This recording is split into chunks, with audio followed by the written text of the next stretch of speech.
was hard for anyone to make a decision unless we knew what It was a that, big variable. yeah, I mean, Well, the then I whole don't thing, have- that was the missing variable, right? Oh, no, I So- agree, I have no issue, I said, So I think this is a good thing. I mean, until we get this, we can't establish sort of, you know, a benchmark. Yeah, we've established one part of the cost, we need to nail down the other. I'll make a motion to authorize the supervisor to negotiate with L'Anse Creuse Public Schools to establish an acquisition cost for the former L'Anse Creuse Public School Administration Building, with the results to be brought back to the board. and this is in, I'll support that as long as, I just wanna make sure there's nothing binding in that negotiation. No, Okay, I all can't, I certainly don't, I'm not asking for authorization to make a Okay, commitment. I'm good, thank you. Mr. No more than I expect the folks that I talk to, have their board authorization to come to an agreement. But I think both parties believe that if they come up with something that they agree with, then the board would likely support it. I think that's perfectly logical. Thank you very much. Okay? Discussion, board members. Yeah, Mr. Supervisor, I think that that's an important piece of property, and I believe that this board should work with the Downtown Development Authority, with the school board, and the Planning Commission to come up with alternatives for use and development. I think that, that a motion to negotiate, in my mind, represents a serious intent to buy. And I would suggest that there are other ways to determine what the school board wants for that building, other than to formally negotiate with them. That may be semantics, but I feel very strongly about that. I think that we could not pass this motion, and you could still find out from the school board within reason what they want for the building. Yeah, I don't believe I'll be negotiating with the school board. Oh, I'm I'll be, sorry. I'll be Well, talking with administration. Okay, fine. Right? So I think that's a part of it. And I suppose it could be argued that I could have this discussion without board approval, but I don't want to. Okay. I don't want to do that. I don't want, in other words, if this board said it doesn't matter, there's no circumstance under which we would like to acquire that building at any cost, then I don't want to waste my time. But if the board says we'd like to know that number, I'd like the board to tell me that, and I'd like that authorization to address the administration. That's all I'm asking. And for. that- I think there's a reasonable way to do that without terming it as approval to negotiate. That's my point. I'd be open to a suggestion of something different. You go to the, not the school board, but the administration, and indicate to them that what you would like to, if I were doing this, I would go to this administration and say, I'd like to bring back a proposal that would interest my board. I would like to bring back something to the board that would get them interested in this building. So give me some parameters, give me some guidelines. Before I negotiate, and I've negotiated, I have some sense of where I'm at. And when I negotiate, it's done with a serious intent to buy. I think negotiating is at a different level than going in and finding out a range of what the Then I property think it is worth. semantics. But Because I think yeah.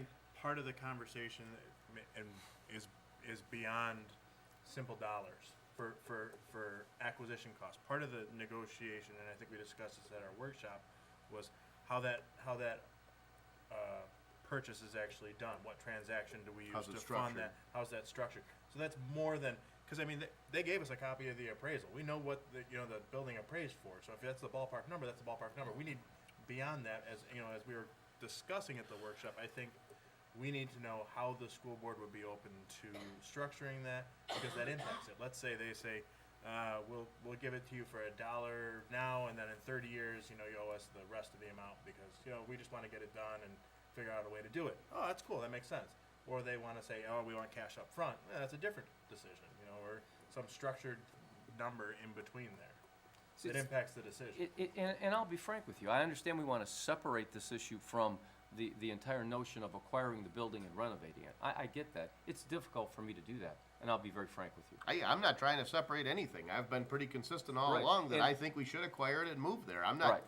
not pulling the wool Okay. over anybody's All right. eyes. I'm just saying that Understood. the next step for me from that board was to say, when we talked about it, there were some pretty blank things in my final summary, and I heard from some board members, we need to know what those blanks are before we could possibly consider the action. Right. So I'm only trying to fill in those blanks, but I don't want to do that behind this board's back. That's all I'm trying to do. Okay.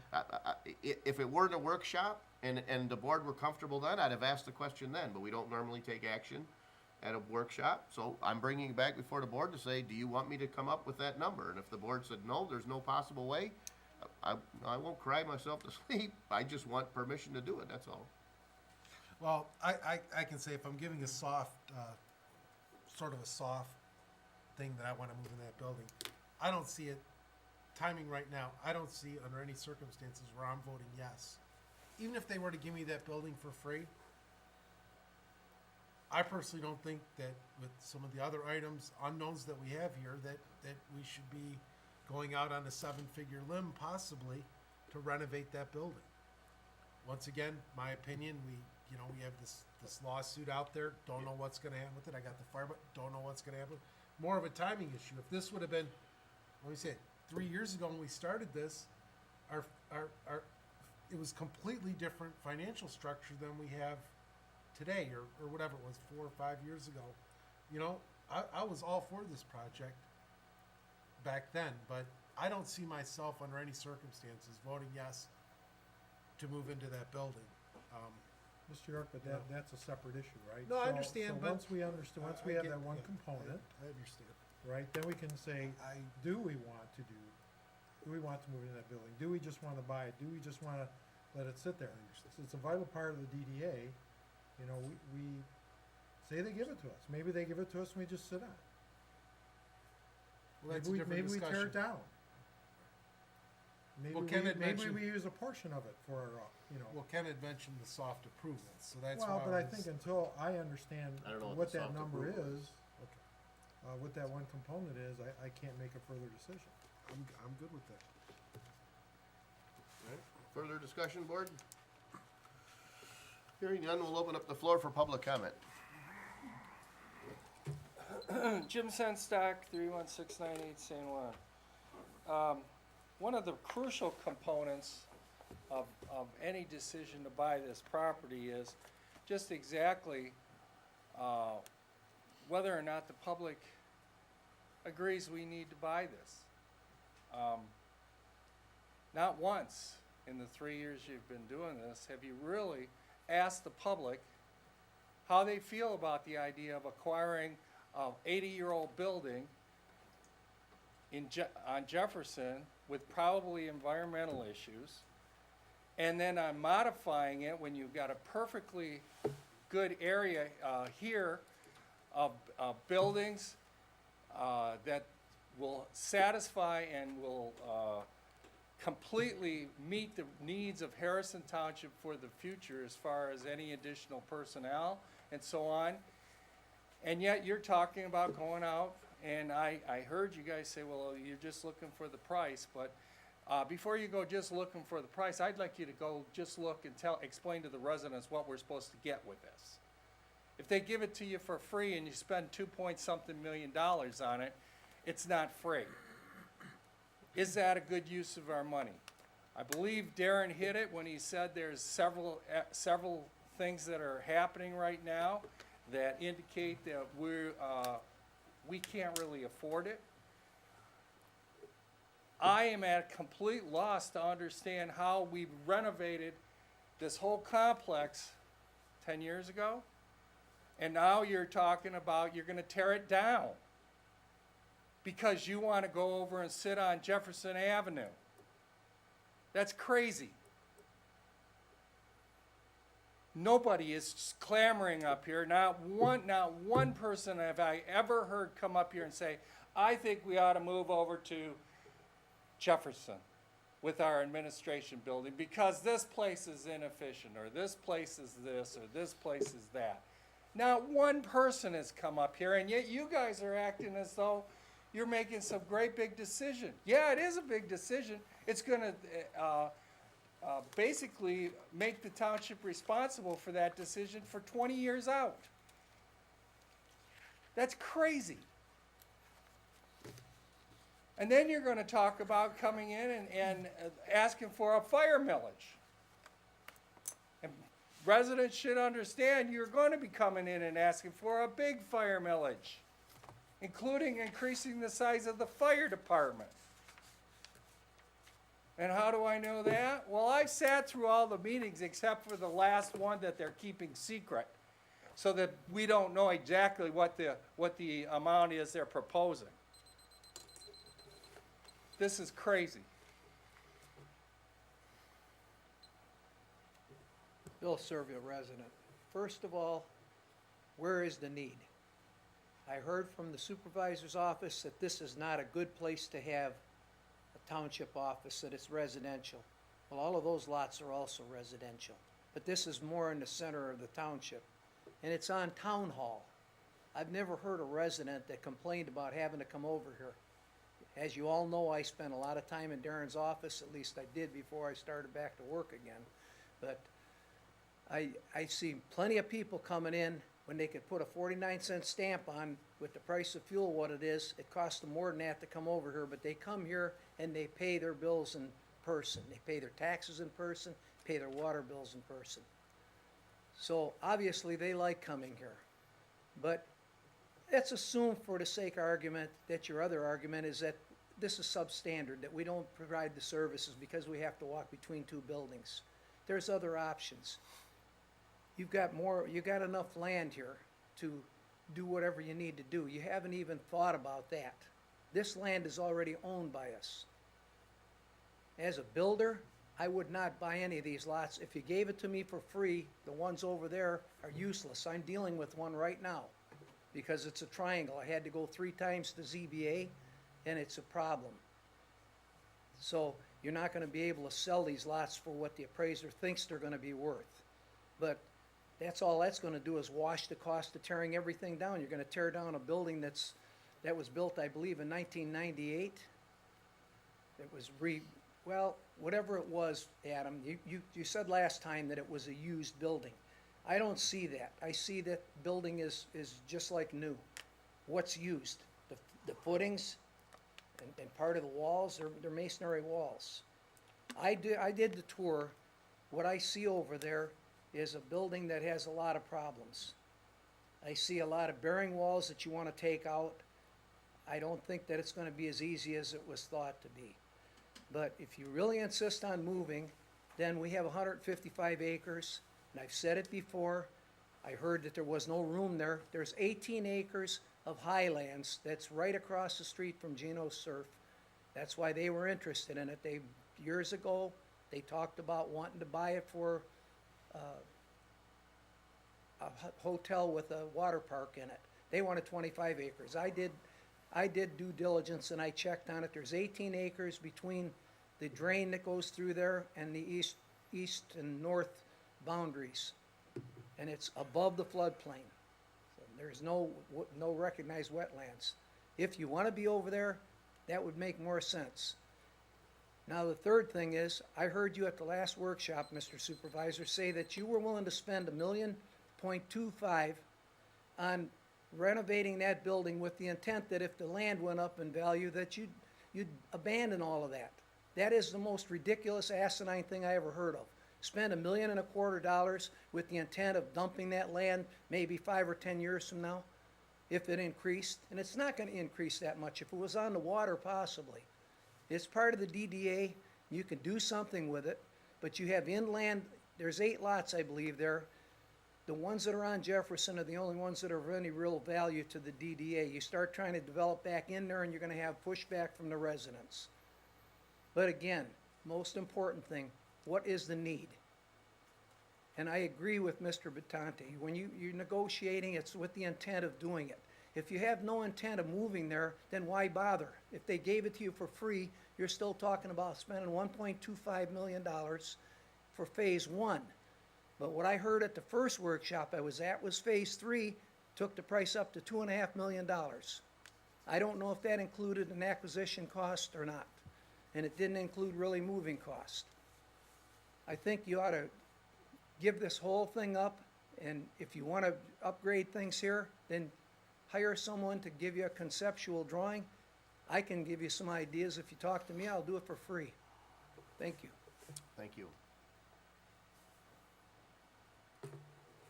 William Bardell, 18-year resident. No, I wouldn't pillage the 155 acres of our wetland that we bought, that Mr. Fortellini bought for the residents for recreation for the. What I like to say is we need to take a good hard look. I understand if you really enjoy that architecture of that old building, maybe there is 4-inch thick bathroom floors, and if you kept the offices small, maybe redid the woodwork and didn't play games too much with the asbestos in there, did some retrofitting, didn't install an elevator, maybe install the elevator on the outside of the building, tied it into your steel, welded your clips for your elevator into your main frame, but not pillage this 155 acre. I can see the romance with the building. And, you know, tearing this down, maybe putting a park here, don't put no houses here, but it's, boy, I tell you what, it's an awful lot of money. Maybe if they gave it to you free, you sat on it, maybe put a parking lot in there with some drainage and some trees for the downtown authority, maybe had some parking meters there for some revenue for the township, yeah, you know, something like that. But, I think the Lance Crew should give this to you for free. Give that to us for free. We've been paying our Lance Crew's taxes for our schools. I think they should hand you this on a silver platter. Maybe tear down that fence in front of it and do some retrofitting in the parking lot. Have some parking meters back there, and maybe detail this place up a little bit. This place is a nice building, but boy, you certainly got a lot to think about on this one. But it's a lot of money, and the devil's in the details. You know, you have to have an elevator. Cheap way to put an elevator in would be to put the elevator on the outside of the building, not on the inside. You don't want to pillage up the bathrooms. You want to keep some of that old plumbing, and you don't mess with that asbestos, you'll be in good shape. You can't encapsulate it because once you touch it, you're done. You got to have a permit to remove it. You can't play games with that. So it's going to be it's a lot of work, and it's going to be a lot of money. Good luck. There's a lot of thinking on this one, a lot of money, and I think these buildings are just fine. Thank you. Thank you. You know, at one of your workshops, one of the gentlemen that works here made a remark that he didn't understand why they would build these buildings here in the middle of a residential area. I just want to give you a little history, and for some of the people at home that don't understand, Lance Cruz was the main street. There was no Crocker. There was no town hall at that time. Lance Cruz came from Jefferson and went to South River Road, and that's how they got into Mount Clemens. All these other streets were added. None of these side streets, this was all farmland. Where the high school is, that used to be a pig's farm. So this was the center of the town. We didn't have the south then, we didn't have the north then.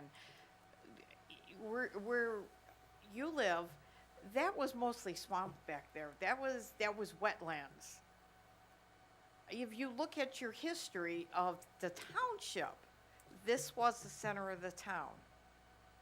And you want to preserve, most people moved here because they like the way it is. They don't want big city life. They like the quietness that we have here.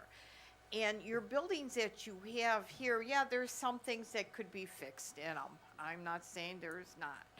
But this is where you want to stay. You want to stay where the people are. And this is where the people are. You want to stay where the history is. And I know a lot of you think, well, the heck with it. But just remember, without our past, there is no future. And they have reused one of the buildings. If you look, the land that this building next to us here, where the library is now, go back and see why that land was donated to the township. It was donated for the people. That's why they built that building, for the people of the township had someplace to go. You should see all the parties and the weddings that they used to have there. Nothing is there anymore. But just before you spend any money that we don't have, because it sure sounds like we don't have any money. And I for one, do not want to pay any bonds. I'm going to tell you that. If I'm still working, there's a lot of people out there, I see them every single day that struggle. We don't need any more money to spend. You're raising well, it sounds like the water is gonna go up. The fire department's gonna go up. Everything's going up, and someone else made a remark, oh, it's only $10, but if you add $10 for this and $10 for that, before my mortgage payment's $100 up. And assessment's gonna go up on our houses. It went down for a number of years, but it started going up, so our house payments are gonna go up. Stop and think about the little people before you spend any more money. Thank you. Seeing no other public comment, we'll close the floor for public comment. For a few comments I'll try to answer or address. Some of the discussion was about environmental issues. We have already had an environmental assessment of the building, so we've eliminated any concerns of at least potential unknowns. A comment was made, this is a perfectly good campus. Actually, we found that it works. I wouldn't call it perfectly good, I'd call it sufficient. And we don't have to move, we're fortunate in that sense, but the services that we provide are limited here compared to our peers. And if we don't move, we have, I think the estimate was about $300,000 or more in money that needs to be spent at this campus. So there is definitely deferred maintenance. And that's a discussion, frankly, for whether or not we would move, not for whether or not we'd acquire the building. Another comment was made that at the workshop, I'd said if we spend 1.2 million, we would consider selling the building. I think that statement is taken a bit out of context. One of the statements that was made at the workshop was that perhaps if the DDA were to grow and were to become more successful than we anticipate, perhaps we'd be occupying a site that would have a greater commercial value and somebody would want to buy that. And I said, well, if we ever reach the point that we acquire the building, invest $1 million into it, and 10 years from now someone says, I'll give you $10 million for it, yeah, wow, that's great. I mean, that's a great return on investment. I don't think that's going to happen, but the point is I was trying to make the point to the board during the workshop was that if we were to invest in that area and the value of that land were to grow more rapidly than we ever anticipated, it's not a real bad thing or a big problem to have somebody offering you a large sum of money to acquire property that you own. So that wouldn't necessarily be a reason not to move there, saying that at some point in the future that land could become even more valuable than we anticipated. Being the landholder and in controlling, not only literally owning the land and potentially profiting, but also as the owner of the land having the ability to shape or directly influence or control how it's developed is, my point was in the meeting was that would be a good thing. It's also mentioned about the need for an elevator. We've received opinions that say that we would not have to have an elevator based on the square footage of that building. If we wanted to access the second story, which is a small portion of that building, for public access, then at some point we'd have to invest in an elevator. But in the short term, an elevator is not required for that building. So try to answer or address some of the things that were said. There may be other board comment, I'm not sure. If there's no other board comment, we have a motion by Mr. Witt with support by Mr. Tominello to authorize the supervisor to negotiate with L'Anse Creuse Public Schools to establish an acquisition cost for the former L'Anse Creuse Administration Building with a report to come back before the board. All those in favor signify by saying aye. Aye. Those opposed? Nay. Nay. Motion carries. Mr. Witt, would you record the fact that I voted against this? We No, don't you can't. record. You do that with a roll call. We can- Mr. Vitani, you can, request it, and, that is on me. Well, why don't we do a roll call on that? There's nothing. We can Let's request, do a roll call. I'd be more comfortable with that. In the future, the way that we record it is if there's a roll call vote, then Yep. then your vote's recorded. Otherwise, for a voice vote, it's just motion carried. My apologies, I thought I had that covered. Well, So why don't we just do a roll call? yeah, I'm comfortable with that. Mr. Witt? Yes. Mr. Witt, yes. Mr. Tominelli? Yes, Mr. Batanti? No. Mr. Brado is excused. Mr. Capro? Yes. Mr. York? No. Mr. Verkast? Yes. Motion carries. Okay, good. Now we got an accurate record. Public comment, right? Yep, now we'll open up the floor for public comment.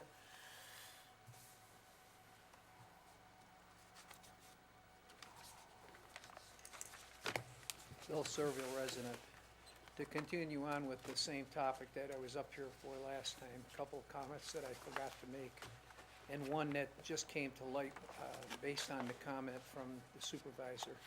In the past, we've had opportunity to buy mostly residential properties at tax foreclosure for back taxes.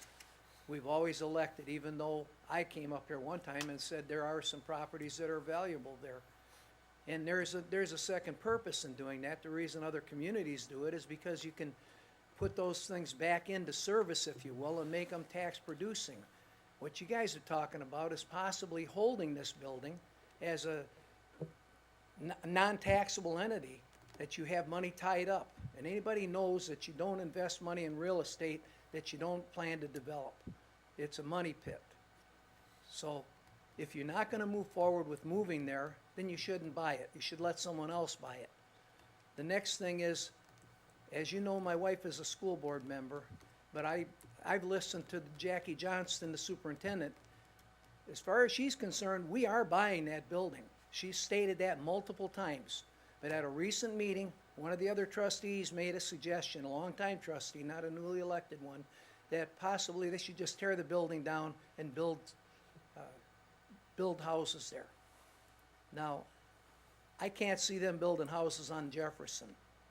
They might build it, my understanding is there's a 1 acre parcel that's next to an apartment building or a duplex or whatever it is over there.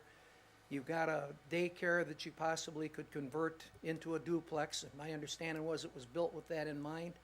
And there might be a couple more lots that they could build on, and then they could sell the rest of those lots. Once the school is gone, their big concern is they don't want a charter school there. We all know this.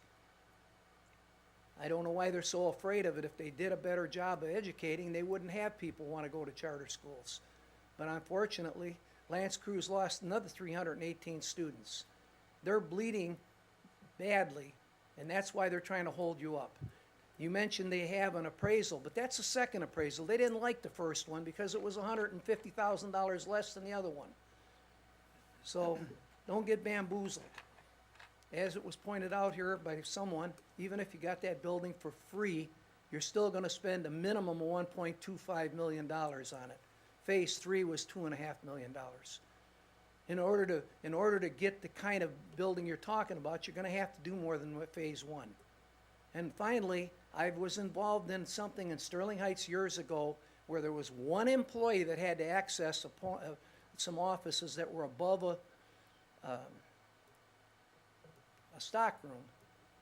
And they were pushing for an elevator there. It took the owner of that building 9 months to straighten it out. And he had 5,500 feet of office up front with elevators. It was 2-story offices. And they finally ended up grandfathering that. And that was the only way they could get by. So don't say that if you have employees going up there, you don't have to have an elevator, because that's not true. Thank you. Thank you. William Bardell, 18-year resident. I just want to talk about this building just for a little bit, then I want to talk about something else. What I'd like to see is your vision for this building, and I understand the romance with the architecture, you know, but if you go chopping this building up, you're going to destroy its architectural value and so forth. You go chopping up that stuff from 1901 and putting this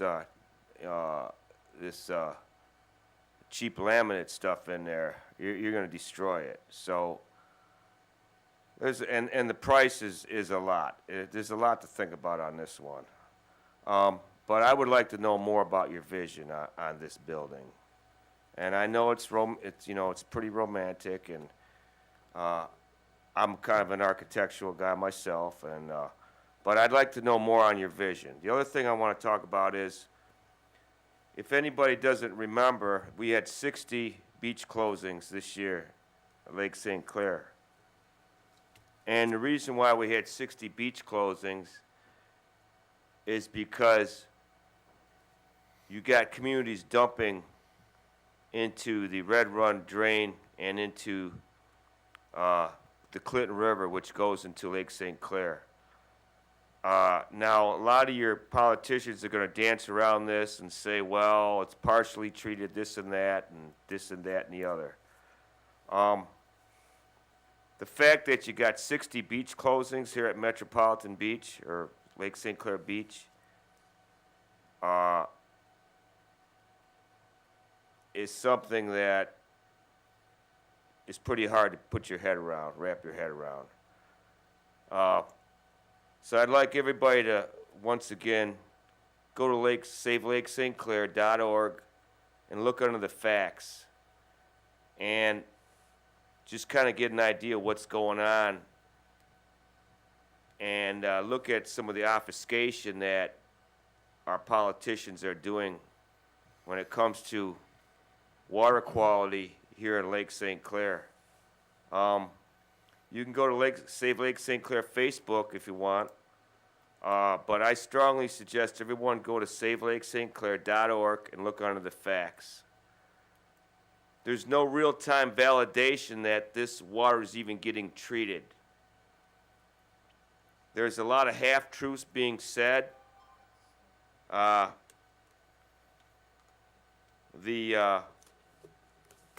Water Quality Board was disassembled, and the Water Quality Board were people that monitored the water after heavy rain. And they didn't do it during the dry season. They did it at the source of where it's dumped. That Water Quality Board has been disassembled by one of our biggest Make Macomb Your Home cheerleaders we got. Disassembled that board and declared everything hunky peachy dory.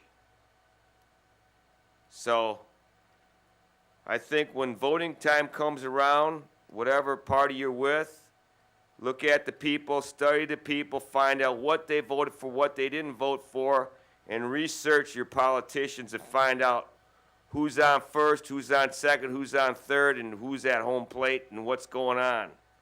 Because 60 beach closings in our recreational township of Harrison Township, Michigan should never happen. And it's happening on all your guys' watch. Okay? So let's get involved in this and put a stop to it. Thank you. Thank you. Jim Sunstock, 31698 San Juan. I got a couple comments. First off, Mr. Gutau from Save Lake St. Clair spoke at the last meeting. And one of the simple items that he was asking for was that this board have their picture taken in front of a Save the Lake St. Clair poster or banner. And actually, the board did do it. But that was only after Mr. Verkest basically berated this guy after the meeting concerning his request to have you guys express some support for saving Lake St. Clair. I'd like to thank Darren York for volunteering to have his picture taken with, he was the first to volunteer, and he wanted to have his picture taken. And I'd actually like to thank David Brotto, who also spoke up and said he was going to do it. The rest of the board sat there and milled around and didn't know if they wanted to do it until I started berating Mr. Verkest. And one of the things I berated Mr. Verkest about was the fact he made a comment to this Mr. Gutau that, oh, I'll do a resolution for you guys. And up to that point, I had not said anything. So I said, okay, Ken, let's do a resolution. First off, we got Mark Hackle, who's touting, make Macomb your home, and the Lake St. Clair, the blue, whatever. He's talking about all this stuff, and he shuts down the one activity that was actually checking into that.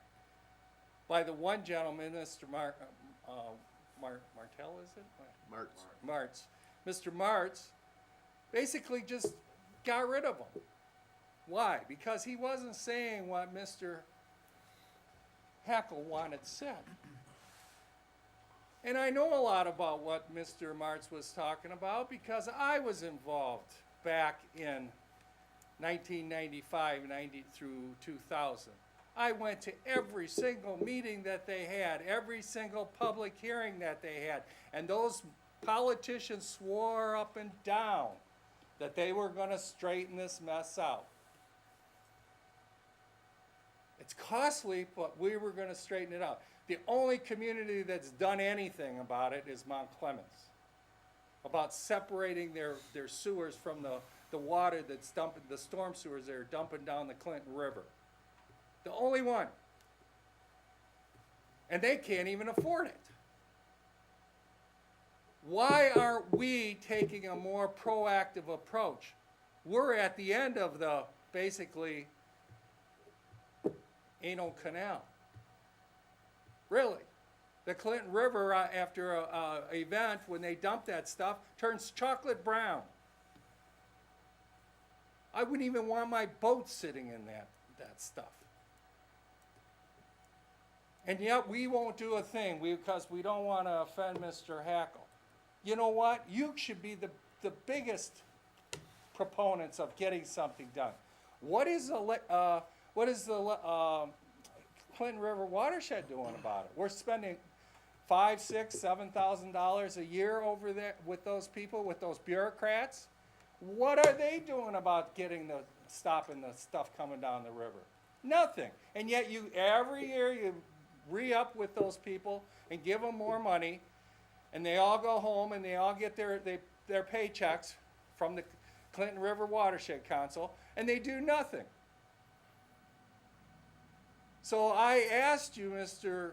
Verkest, to bring a resolution. You're pretty verbose on just about everything else, so I think it would be time for you to start picking up the banner and start working to get the citizens some clean water in Lake St. Clair.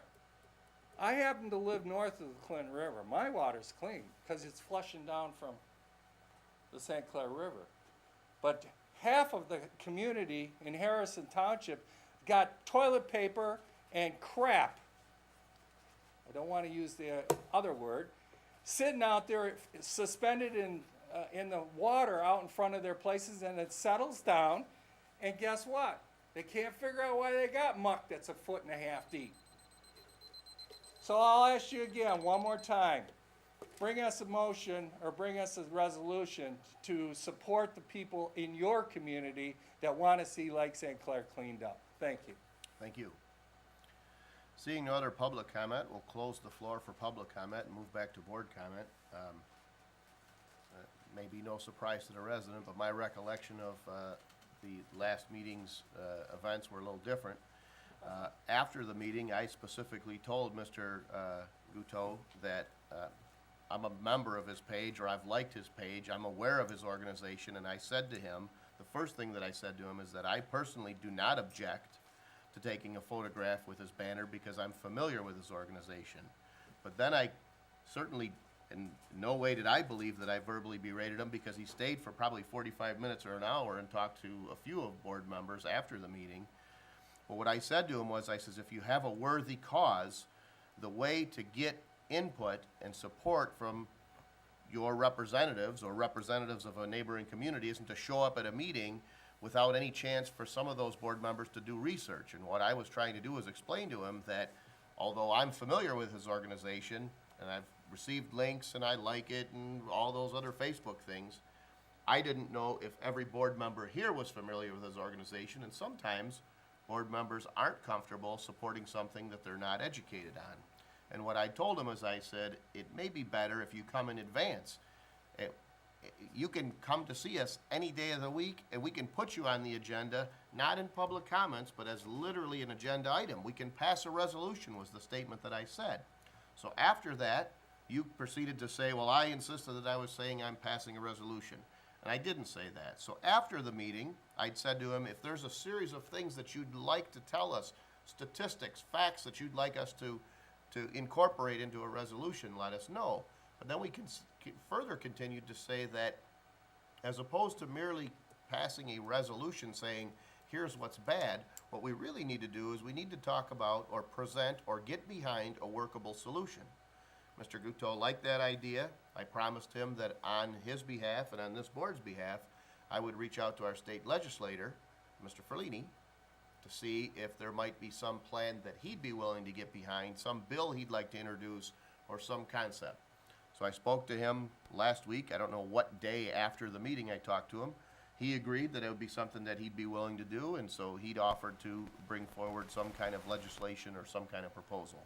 In the meantime, last week I met with a representative of the county executive's office, Mr. Martz, a representative of county planning and economic development, a representative from the Macomb County Health Department, the St. Clair Channel Keepers, and we talked about whether or not a governmental or non-governmental agency is the best kind of agency to carry this. And we came to the realization, or a general consensus, that a non-governmental organization has the freedom to say and do some things that a governmental organization can't always do.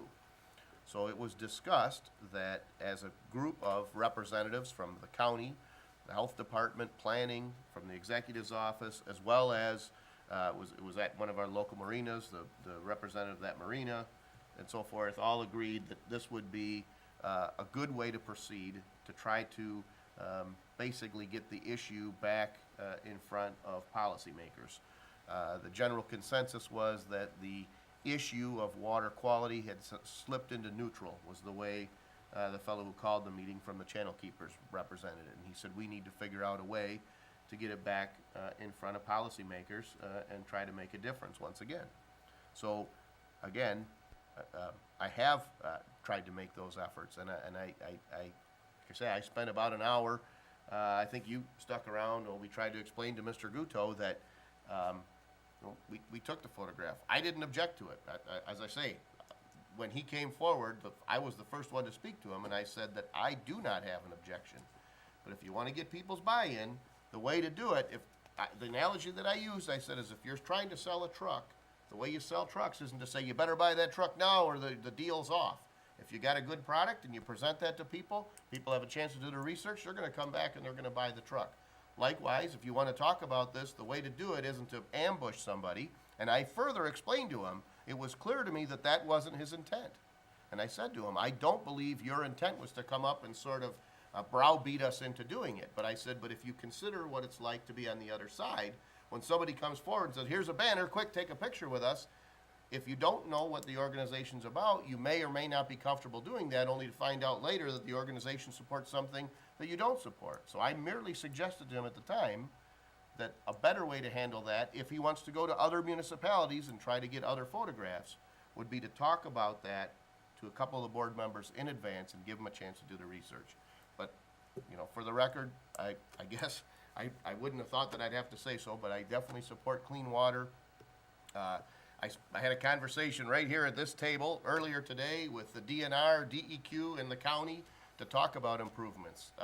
I've got plans that we were just reviewing for the improvements to the spillway for water quality.